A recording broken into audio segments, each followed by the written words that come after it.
traditional country of the Kaurna people of the Adelaide Plains, and pay respect to their elders past and present.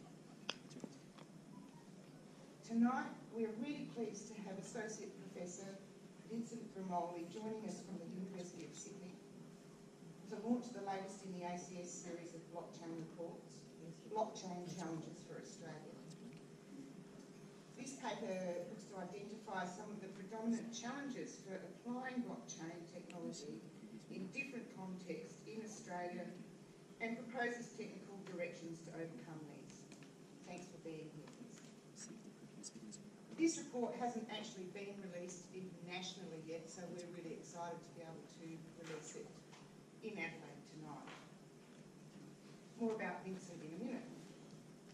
So Vincent will get up and he'll present to us, and then afterwards it'll be followed by a panel discussion on the evolution of blockchain, and that'll be led by our MC, Vrettos. Hi, Barbara. And I'll leave it to Barbara then to introduce the rest of the panel. So could I ask Vincent to join me on the stage? And while he makes his way up here, I'll just do a brief introduction. So Vincent Gramoli is the head of the Concurrent Systems Research Group at the University of Sydney and a senior researcher at Data61 CSIRO. Vincent's research interests span distributed systems and security, and his group recently designed a red belly blockchain, a blockchain that does not fork and achieves unprecedented performance. Could we welcome Vincent to the stage?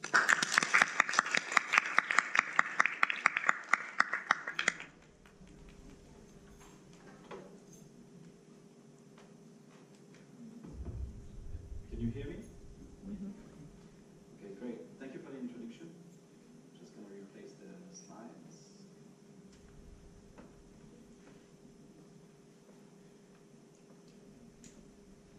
Hi everyone.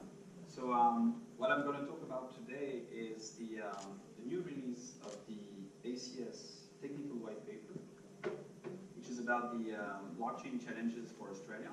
That has been released today, so there are some copy in the back, I think. I'm not sure how many there are, but feel free to get one if you can. First of all, I would like to acknowledge the effort of the Blockchain Technical Committee of the Australian Computer Society. This is a joint effort. We all came up with this technical white paper. And we organized this publication by first inviting people that we thought were very important for the blockchain landscape in Australia, and I think there's a problem with the slides. I'm going to try to unplug and replug. I think it was working. I did something wrong. Sorry about that.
Australian President of the Legal Forecast and also on the board of Adelaide Blockchain, who would partner with tonight on this event.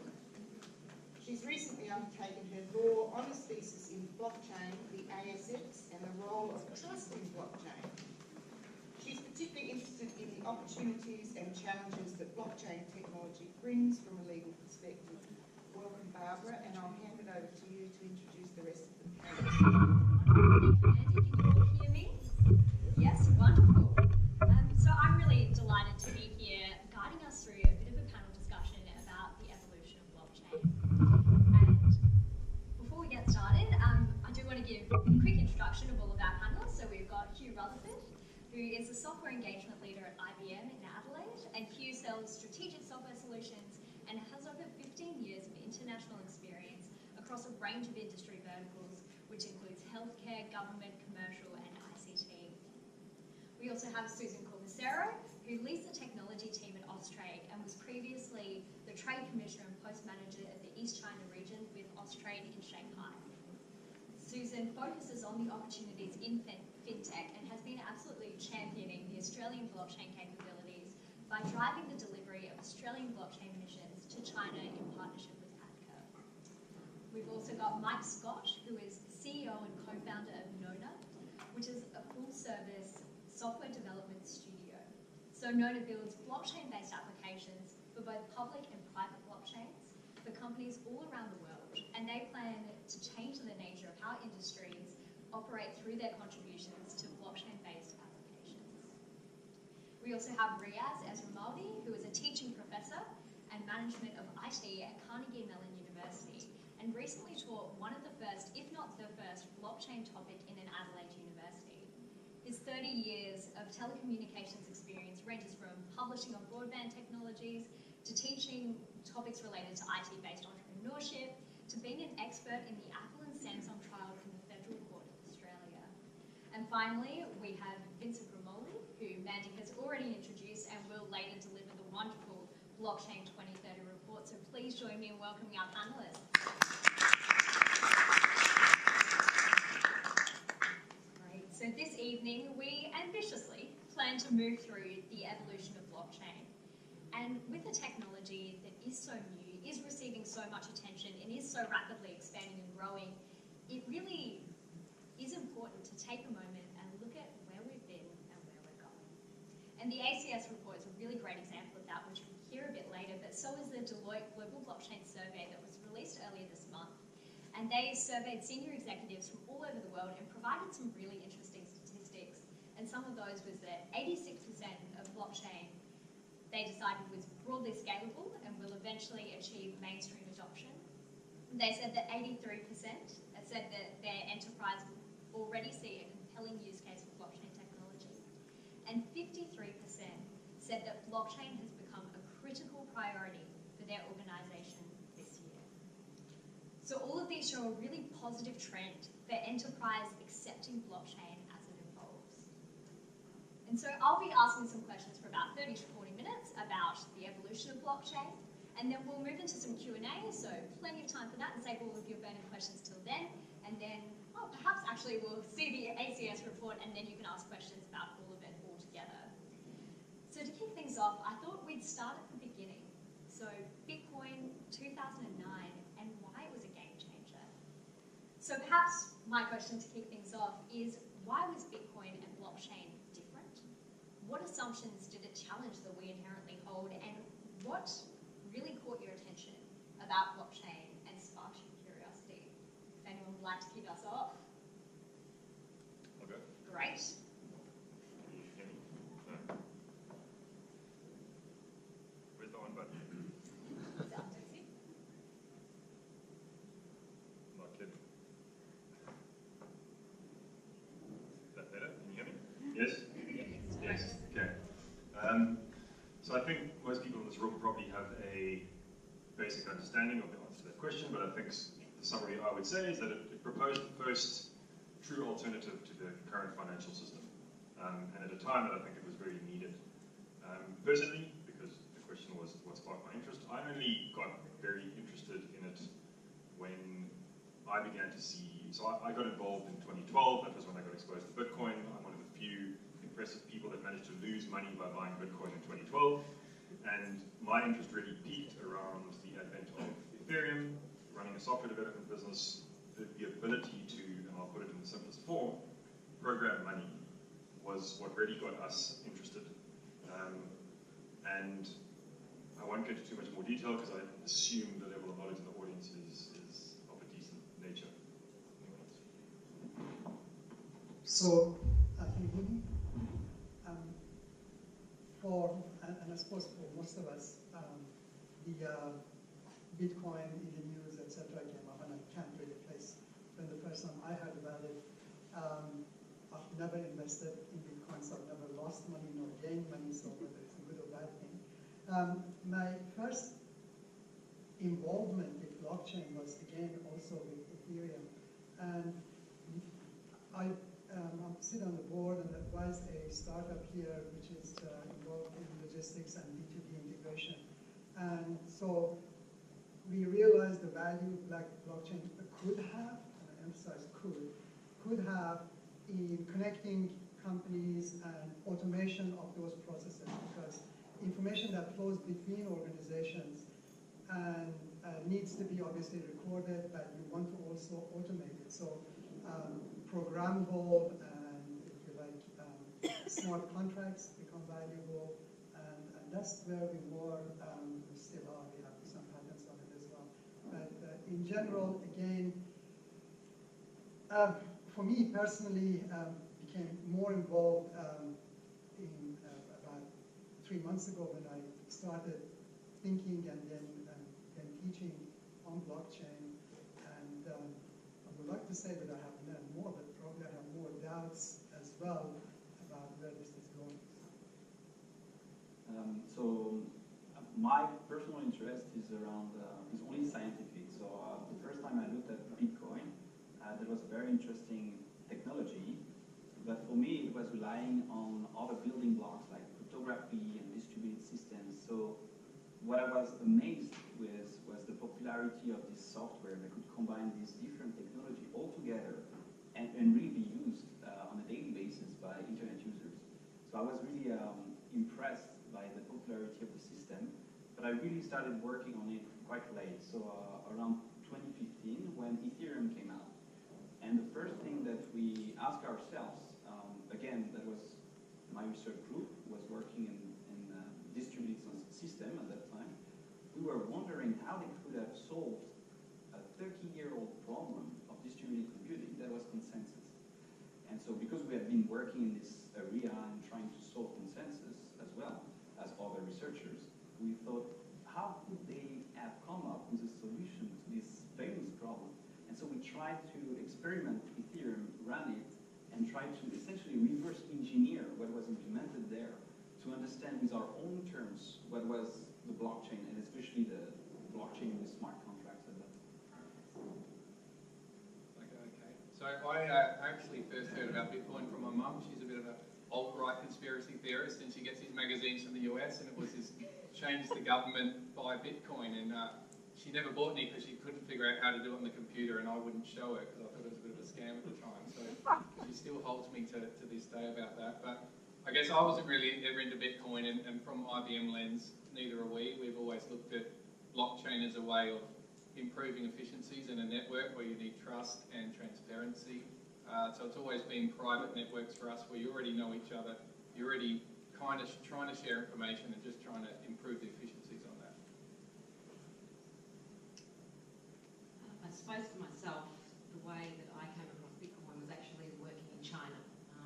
And not Bitcoin per se. We know all the mining is done there. We know, the history of Bitcoin. It was more the application of the technology and the realisation that Australian companies were actually doing a lot of really interesting things in this space, and the fact that it can change the way that we all interact with each other, and the fact that there were so many potential applications. So the interest from myself was the diversity of the blockchain community and the Bitcoin community, everything from the pure anarchists to the pure money makers and everything in between, but just the potential of what the technology has to change the way that we interact with each other, from businesses to individuals. Great. I think kind of moving on from that,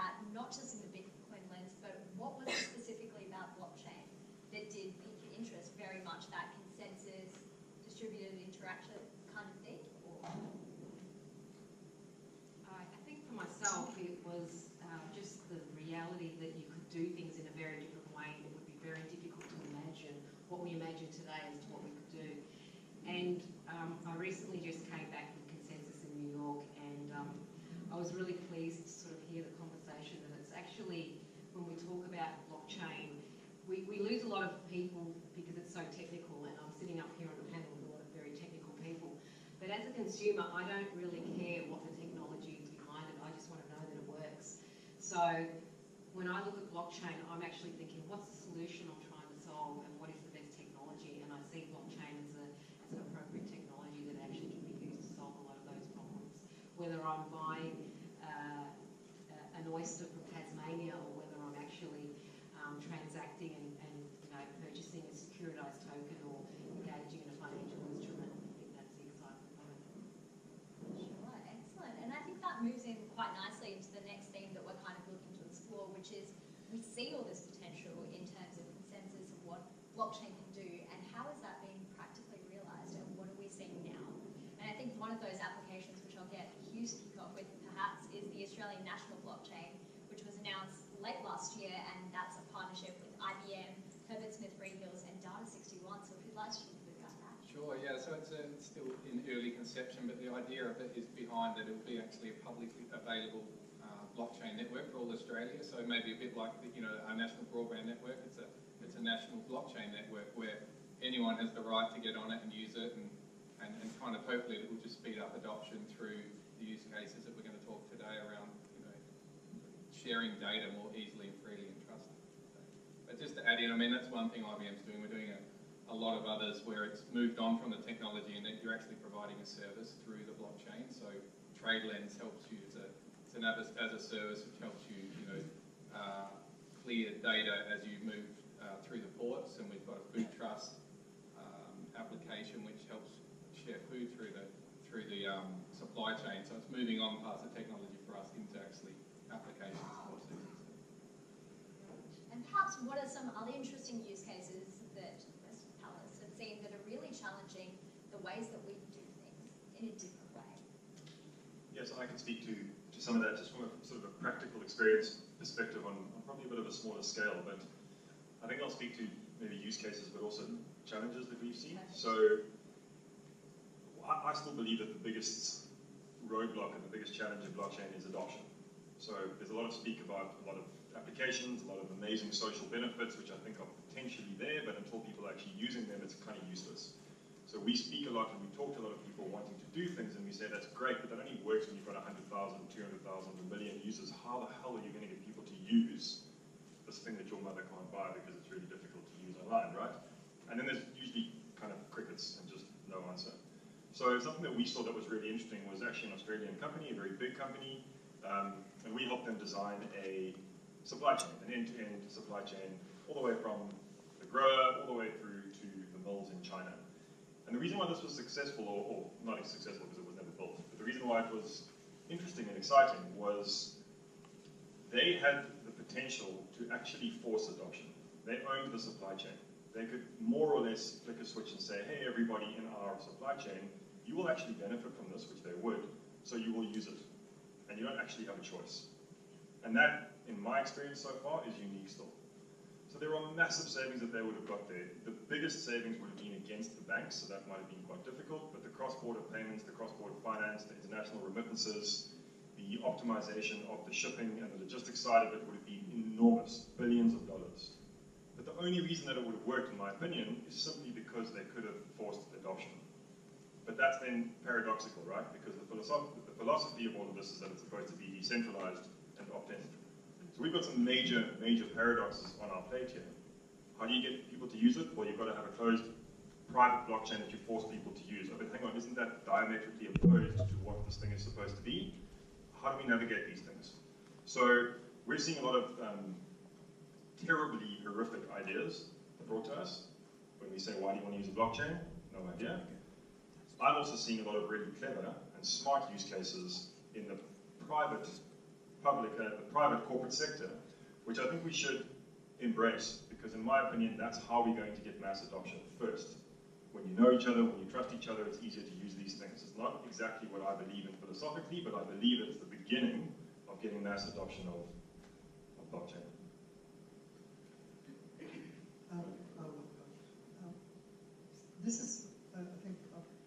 very similar thinking. When you have, and I suppose going back to the national blockchain, most of the information exchanges that we have in life is generally one-to-one. There are instances that there is one to few. There are very, very few instances which is one to many, and then one broadcasting to everyone hardly ever exists, especially personally. So when we do one-to-one information exchange, and whether we're going to, and I suppose the point being putting it on a blockchain, is this the only way that you want to do it? What advantage does that bring you? And therefore, why are we going to go down the way? Are there other solutions? When you have a consortium, or when you have a centralized authority which forces everyone to use a methodology, then adoption of blockchain could be useful. Again, you would probably look at it and say, are there any other solutions? And you can evaluate it.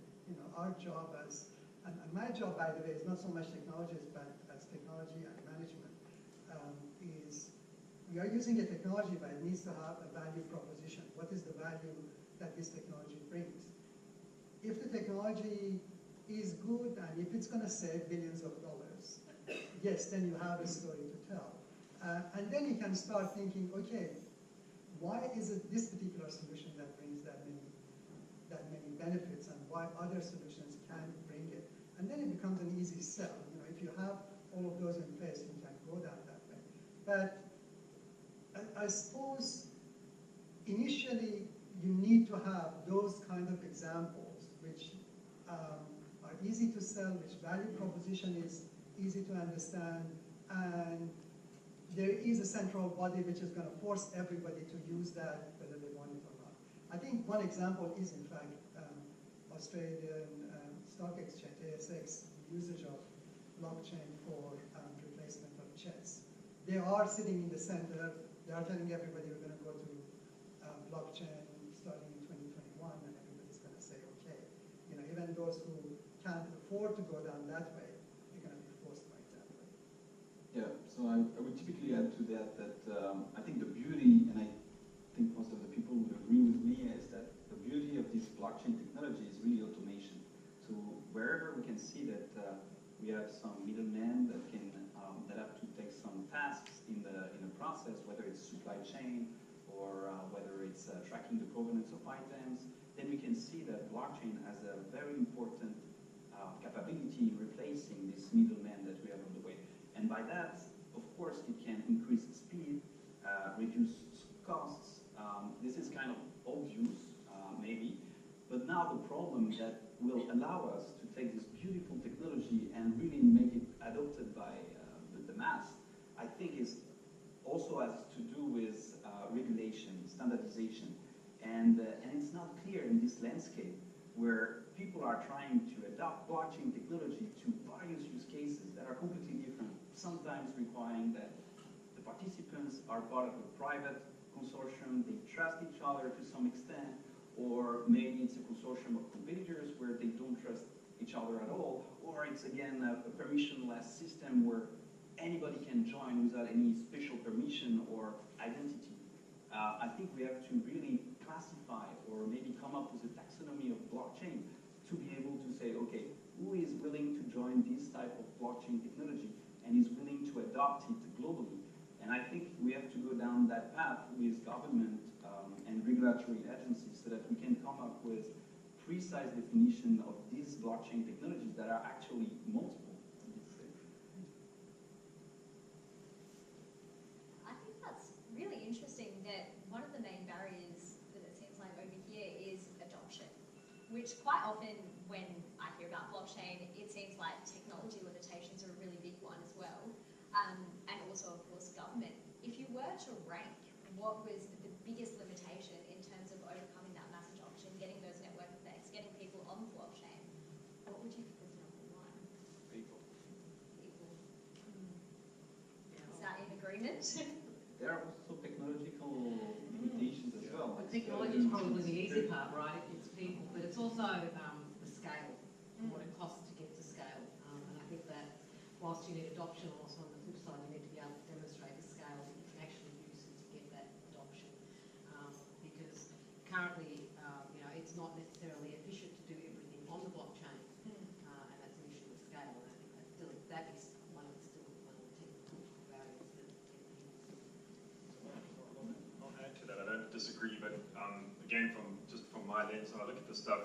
It's user experience.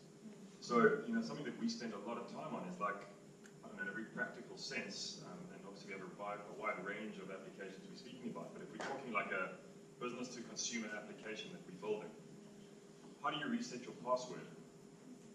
How do you recover your private key? Oh wait, you can't do that, that's not possible. How do you, like, these are very difficult user experience challenges to go through. So, you know, at a very simple level, I'm not talking at like a systemic level, at a really simple level, a blockchain application, no one knows how to use them yet. No one knows how to design them yet. Like, we're learning all the time, but these are serious, serious challenges. And I'm not even talking at like a government or stock exchange level or corporate level. I'm just talking about like an application that you have that you want to use on a daily basis. The other thing is that, you know, blockchain is just a tool. It really is just a tool. You know, so we sort of talk about blockchain developers. You know, you don't talk about TCP IP developers anymore. You say you're a web developer. You don't say fire up the HTTPS TCP IP product. You say open Google. Like, it's going to evolve, but I don't think you're going to get blockchain developers anymore. You're just going to get developers. Of course they have blockchain experience, just like they have other database experience. So I think that we have a lot of challenges. I think I would agree that people is at the core of the challenges, but I think we need to be cognizant that technically first, even if the people were fine, we don't have the technical means to support mass adoption yet either. Which is not a bad thing, by the way. I think that the organic growth of this is a good thing. Is that also what you meant when you said people? Well, I guess I'm looking at it from a private blockchain where we used the example before where you had everything in place, the whole supply chain was covered and they could have been forced down that line, but they didn't. You know, it was only people that stopped doing that. It wasn't the technology. Maybe some of these far-reaching use cases, yes, but I think the core premise of getting corporate and global corporate people to adopt it is people resistance to change. And you know, there's people making a clip off being the middleman, and it's easy money, and getting that to change is hard. So I think I don't see why blockchain is an open system or you opt in. You know, I think you could easily force people down it. I mean, Walmart forced all their suppliers to have data into our food trust platform. So, you know, it's easy to do. You just need enough momentum to get buy-in. And yeah, so slightly different. I suppose, you know, again, a Walmart can do that. Yep. But, you know, that's maybe a portion of transactions and information exchange that happens. For many, many other companies, organizations, people, they do not have, first, I mean, the expertise doesn't exist. So, you know, we teach blockchain, and I have, you know, so many students in my classroom, and they know a little bit more. I suppose, you know, in Adelaide, this is a group that is interested, and clearly there is, you know, big market for blockchain developers at the moment. But that, you know, is still a lot to build. So people is a problem. But the thing is, and I suppose you know probably much better than I do, every time that you want to get a CIO in a company to agree to change their method of information exchange from the system that they have to something else, and this is something that they installed 2 years ago, or 5 years ago, or 10 years ago, or 20 years ago, there's a different return on investment question that is going out. You bought this 2 years ago, you want to change it now? You know, or I am going to, which was the question that ASX faced, was that chess was to be phased out, and then they went out and looked for new technology. If it wasn't, ASX probably wouldn't have done that. So the question then becomes, you know, at which stage of development are we, and how long it takes, because people are going to take different time to actually change their way of doing business. I think if you look at it now, though, most businesses would be looking at it as they do any other solution, and that's return on investment or profitability aspect. And I think, I'm not sure how, maybe this is a good question for IBM, when you look at the return on investment or the profitability aspect, because if you really want, as you said, the blockchain to be widespread, its adoption is what is key, but what comes first? You need the return on investment before you can drive the adoption? 100%, I think, you know, that drives everything. The CIO only looks at something from a perspective of return on investment. If blockchain is going to make you more money or reduce risk or, you know, lose counterfeit, that's what's going to drive them. It's not that it's going to be a great technology or, you know, it's really fun or, you know, it comes back to just another technology, and if it's cheaper to do it in a database, they'll do it in a database. If it's cheaper or safer to do it in blockchain, they'll do it in blockchain. And Yeah, and to your point, in 5 years' time, we won't be talking about blockchain because it will just be an underlying technology, and we'll be talking about the time it takes to do a remittance back to South Africa, and that will be the talking point, not the underlying technology. So,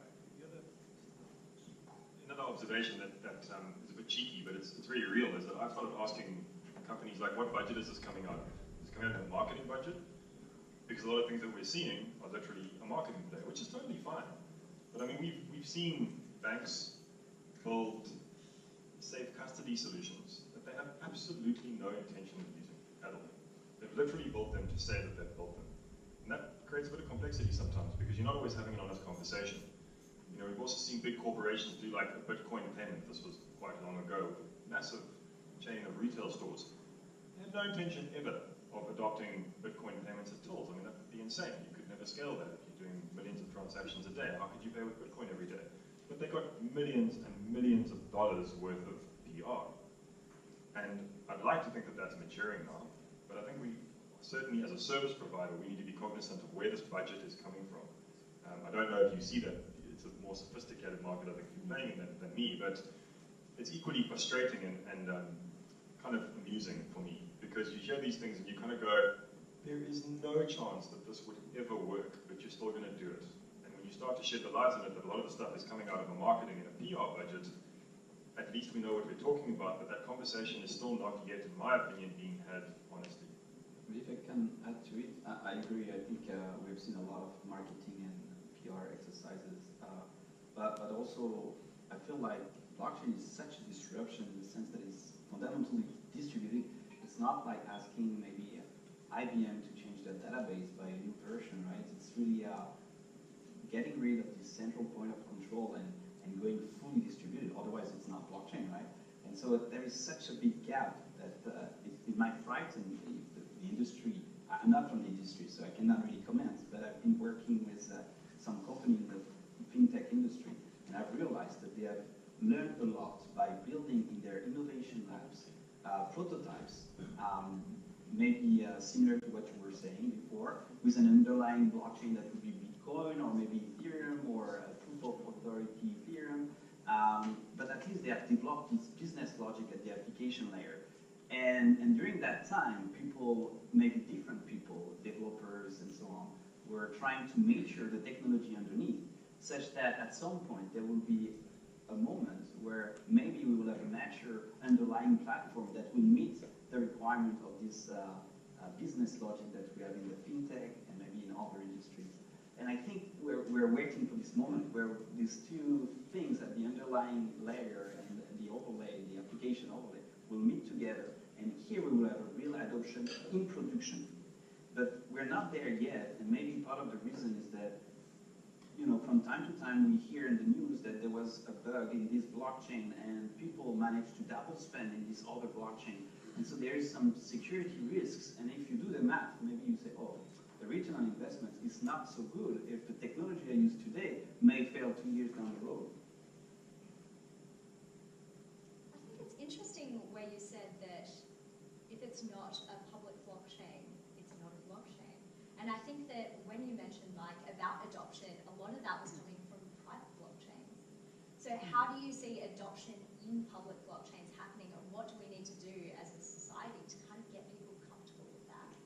We have, to some extent, an adoption on public blockchain, I would say, right? This is what triggered the interest of people. I think we had a question. Yeah, you've talked about how you build the technology and how you get a market for it, but you're kind of ignoring the elephant in the china shop. We live in a business environment where the architecture is involved contractually, legally, accountably, and all of that sort of thing, around segmented processes with fixed and established intermediaries in it. And we haven't even broached the subject of how we change that business environment so that we get to this mass adoption. So some of us in the room will remember when we changed from batch process to online processing. Everyone said, oh, you know, that's not to be adopted. Well, we forgot about the technology for a while. We put it out, then there was no other way of doing business. And then we dealt with the problems after that. So I just want someone to dwell on the point about how you deal with these things. Your question, if I understand it correctly, is, you know, is not only payment. It's not only information exchange that we're talking about. We have developed over, in fact, centuries, a whole set of processes, a whole set of institutions, regulatory regimes, etc., that make this whole system work. And it's not that we are taking just one part and replacing it with blockchain. Is that with bringing up blockchain, a whole lot is going to change. And I mean, part of the work that you are doing, Barbara, is probably about the same. Is that the question? Yes, it is. It's like similar to international trade. Everything's delivered by drones. We don't have airports, ports, and railway borders and things like that to monitor, transport, exchange of goods. So if you take away the existing business architectures that's framed, for instance, sovereign responsibility around fiscal liability or trade accountability around contracts, how can you implement this en masse to deal with the sort of problems we're dealing with in our global trade environment we have right now?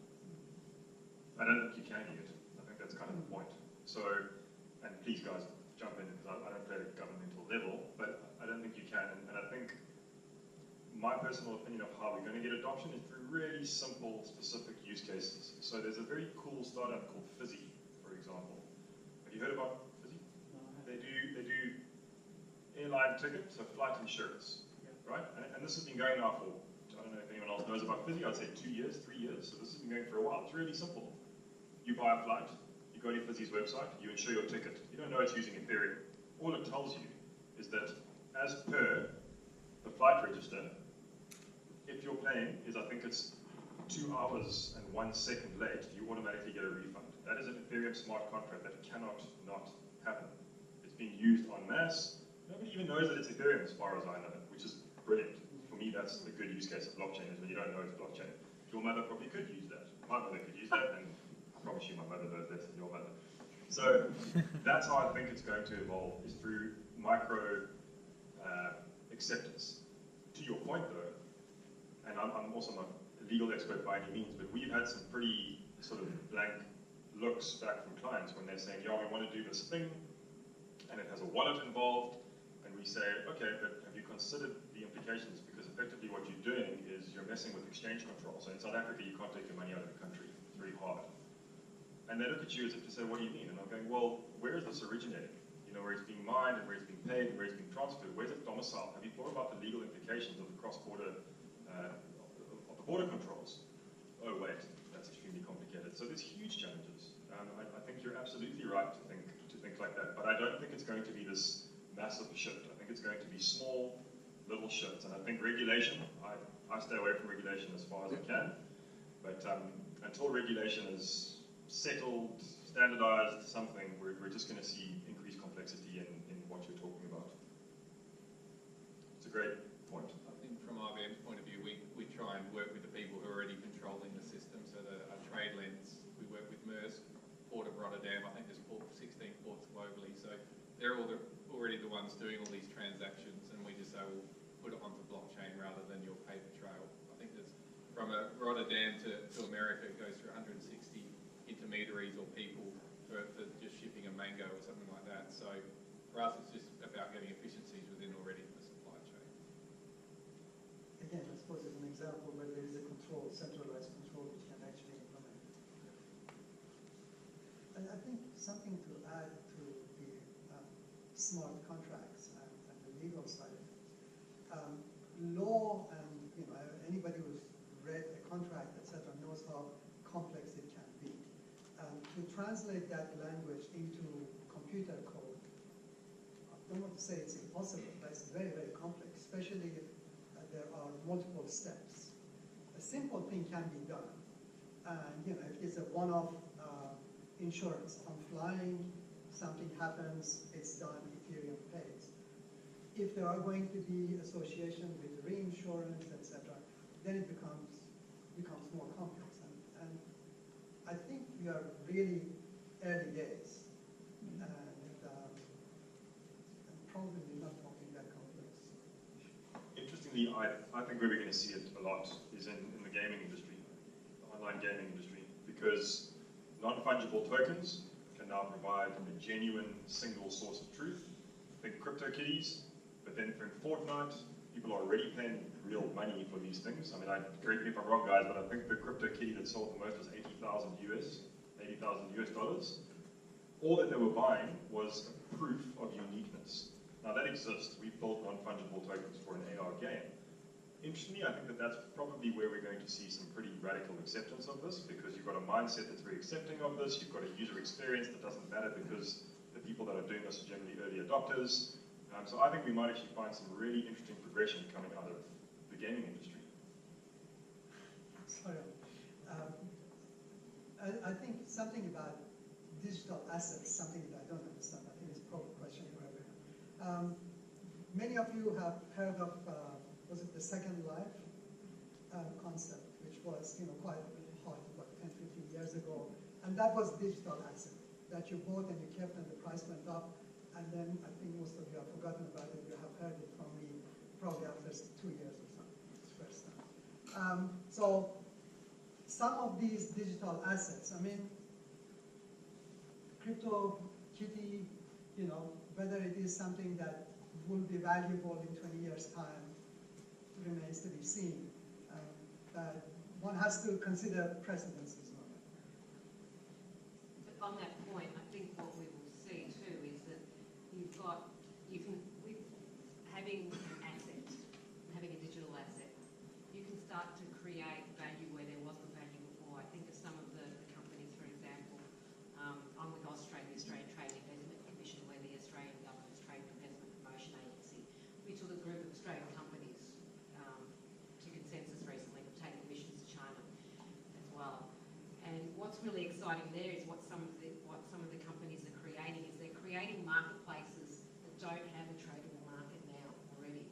So I think a really interesting example was creating value or a market for something that isn't tradable or doesn't have a value in it. And you could look at that from a conservation perspective. You could look at it from a number of different ways. I think the current focus now is on things that have a market. But what about those things that we value and have importance to society that we don't have markets for currently? And a great example was a blockchain company, Darwin Ledger, that's taking photographs of species and you're identifying those species.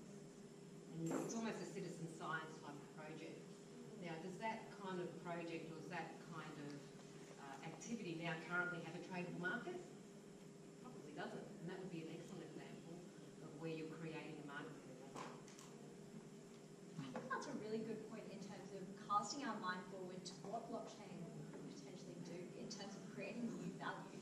And I think perhaps in the interest of time, if we do want to get Vincent to present your report now, and then we can pull back on that, cast our minds to where blockchain is going, and then open it up to Q&A. Great, thank you. Oh, we'll have plenty of time for Q&A afterwards, and then you can also ask about this excellent report. Yeah. Perfect, thank you.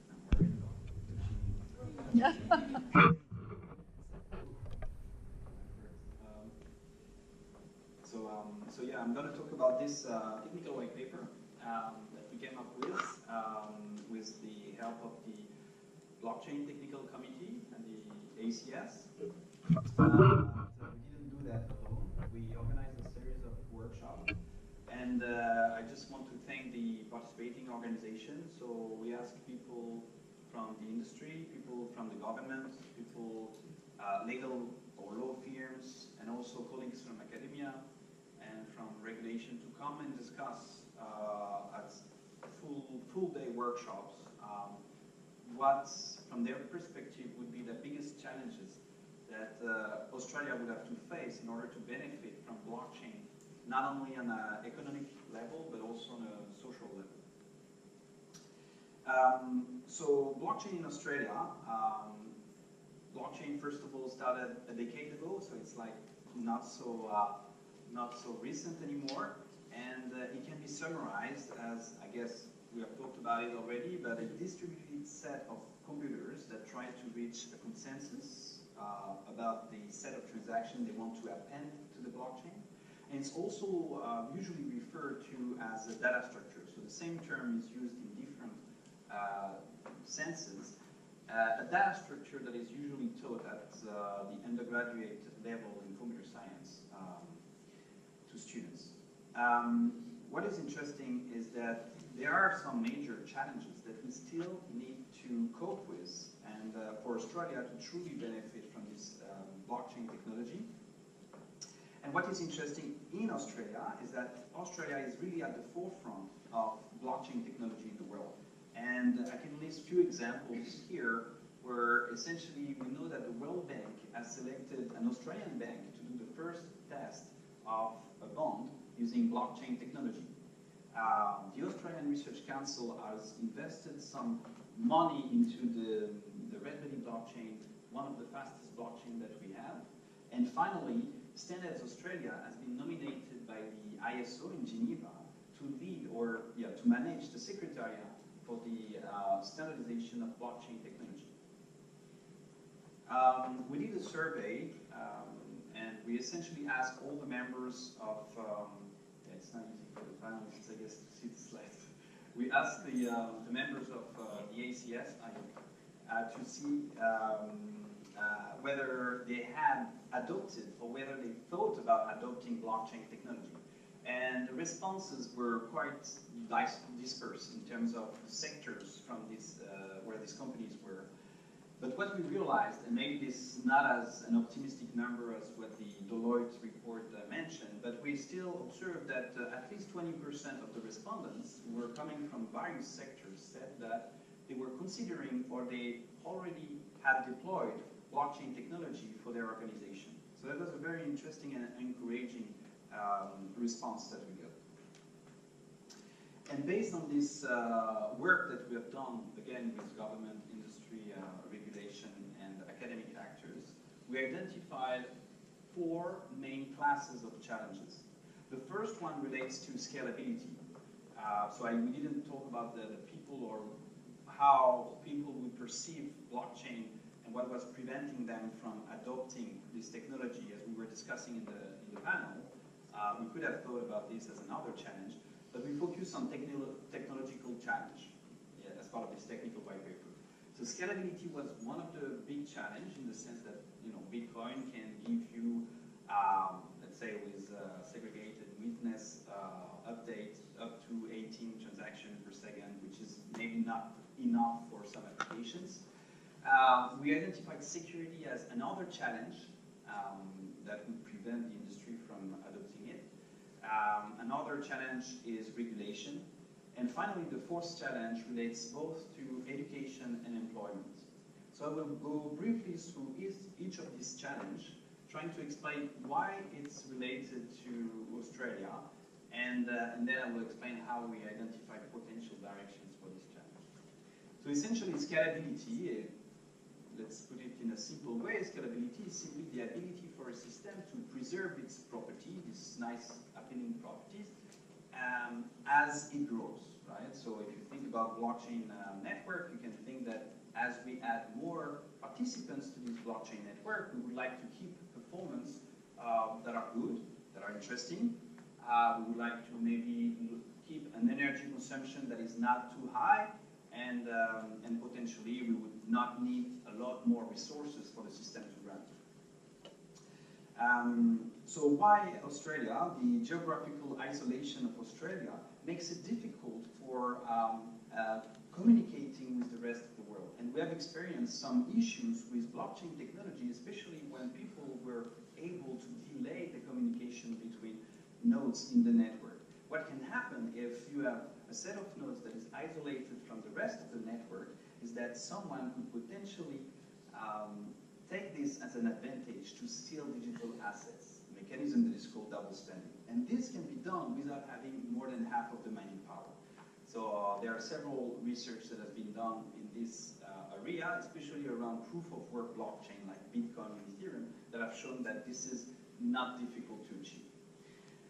Again, it depends on the type of chain we are looking at. But this isolation would affect the communication, the quality of the communication between different continents, different nodes. And this may result in vulnerabilities. But to go back about the challenges around scalability, we can plot a curve essentially indicating what would happen if we had a classic proof-of-work system and we were trying to add more and more participants. By classic proof-of-work, I would refer to Bitcoin typically, where essentially we're trying to add more resources, more participants to the system in order to create blocks. And what we would receive as a response from the system is that the storage space that will be used will increase linearly. This is not so much of a surprise, because the only way you can trustfully work on the blockchain technology that you're participated in is to download the blockchain locally, right? So essentially, if you add more miners to the blockchain, they will have to download this blockchain, and the cumulative storage space that you will be using will just grow, right? So if you think about it, a blockchain that is very popular will require a lot of storage space.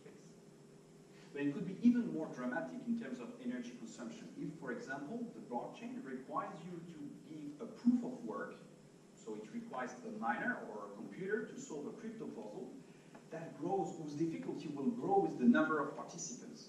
Because as we add more computers to the network, the amount of energy that will be consumed simply to solve this crypto puzzle will just increase proportionally. And so we end up in a system where the size grows, but the energy that is consumed by all these nodes altogether grows super linearly. Okay, so it's even another problem, because you would expect that for a scalable system, if you increase its size, then maybe you use less energy, or maybe you get better performance. And you can see here with this blue curve that if you increase the size of these systems, typically proof-of-work system, the performance will not increase. So this is one big challenge that we have to face. Another challenge is security. Security relates to defining the prerequisites for a blockchain system to be secure, depending on its context. It could be public, consortium, private, as we discussed before. And what is important in this blockchain is trying to identify the participants that are responsible for misbehavior. If something goes wrong, if there is a bug, we would like to make sure that we can identify where things went wrong. This could be used for, let's say, punishing the participants that has a bogus software, or identifying a malicious participants that has tried to steal assets. Right? So this accountability is not really present in blockchain technology. As I said already, now Australia manages the Secretariat for the Blockchain Standardization at the ISO. And one of these tasks is to make sure that the security requirements are well defined, such that the user, like the Australian citizen who will be using a blockchain technology in the future, knows what to expect, not only for security, but also for maybe privacy of his own data. So there is a trade-off, and there is a trade-off that exists between scalability and security. Usually, when you want to obtain better and better performance, this is possible. But the drawback is often that we will reduce the security of your system. For example, without going too technical, if I don't want my system to tolerate malicious activities, then I can get better performance because I only care about tolerating failures, fail stuff. But in general, if you want both high security and high performance, it's very difficult to obtain the solution for that. This is what is indicated here with the question mark. Can we find such a blockchain that will be not only super secure, but also super efficient? I think there are some blockchains that are super secure or super efficient, but combining both is a real challenge. Regulation, yet another challenge. Developing a clear statement of the legal, policy, and ethical framework which enables the use of blockchain is a critical challenge. As I said before, one challenge that was noted by a report in 2017 by Rand Europe is to assign responsibility for maintaining the integrity of the system. This is what I refer to as accountability, making sure that some of the participants are made accountable for their action, even though there is no trust in the system. In Australia, what is interesting is that instead of being a right, privacy is governed by the Privacy Act. and this makes the task of upholding privacy and security particularly important when dealing with a decentralized technology such as the blockchain. There is no accountability, as I was saying, as part of the blockchain system. By removing trust, we also remove this accountability notion that is probably very important for the industry in general. And one way we can find direction to help people come up with regulation is to think about, maybe a naive way where you would have technologists on one side and legal actors on the other side. And I think what is crucial is for some of these people to talk to each other and try to help each other. Of course, there are some things that cannot be solved, and there are some contradictions between the law itself and the technology, like the blockchain technology. We can think about immutability, which is a property of the blockchain that says that once you have written something, it will stay forever, which contradicts with the idea of a right to forget, that says that the user, the owner of the data, should have a right to update its own information or even erase it from the blockchain technology. So there are no clear solutions to this type of problem because it looks very contradicting. But there are some things where technologies can help the legal actors in some sense. For example, a technologist would be explaining the code of a smart contract, and this could be used in court to resolve a dispute. Or there could be a tax legislation that could be applied in an automatic smart contract on the blockchain. So we need this collaboration between legal actors and technologists because the communication is different and people have a hard time understanding each other. At least this is what we observed during our workshop. It took us some time to be able to communicate with law firms. Finally, education and employment is a crucial challenge. We have talked about that earlier. It's super important to educate people, to educate ourselves, to understand what is a blockchain, first of all, because it could be public, consortium, private, and have completely different objectives. Blockchain's disruption to traditional is a disruption to traditional intermediary. It may replace some of the jobs that we know as of today, but it's also hopeful in the sense that it will create different jobs in the future. It's just that we need to train people to move from one particular task that they used to do to new tasks, maybe that blockchain will facilitate. A key challenge is to fund research in blockchain for academics to also educate people through university or BET, service organization, professional users, and legal professionals. Australia is a predominant exporter of education. The number of international students in Australia in November 2018 boomed by 11% compared to the same date the year before. Most ICT employers in Australia use non-accredited training in the last 12 months, as was reported by PwC in 2018. So I think there is a real challenge here where we would like to educate through traditional education infrastructures about blockchain technology, about the skills that are necessary for people to develop blockchain, to build upon blockchain. And we have done some efforts in this sense. We believe that terminology can help people understand each other, communicate with each other, in the first effort to lead to a consensus around what is a blockchain. This is part of our book, but again, this is just scratching the surface, and there is a lot of work that needs to be done in this area so that people can agree and find a common language discussing about blockchain technology. And this will lead to my conclusion. Essentially, Australia is at the forefront of blockchain technology, which is very a good thing in some sense, but there are still so many challenges that we need to solve to really embrace blockchain. The scalability challenge will probably require a rethinking of the design of blockchain system where maybe proof of work will not have its place. The security challenge will be key to full adoption, and that's what I tried to say during the panel. I believe to the industry for moving from the innovation lab to production. The regulation challenge can be addressed in part by having technologists and legal professionals helping each other. And the education challenge will require academics and professionals to determine the best way forward to educate the industry. This is it. Thank you for your attention.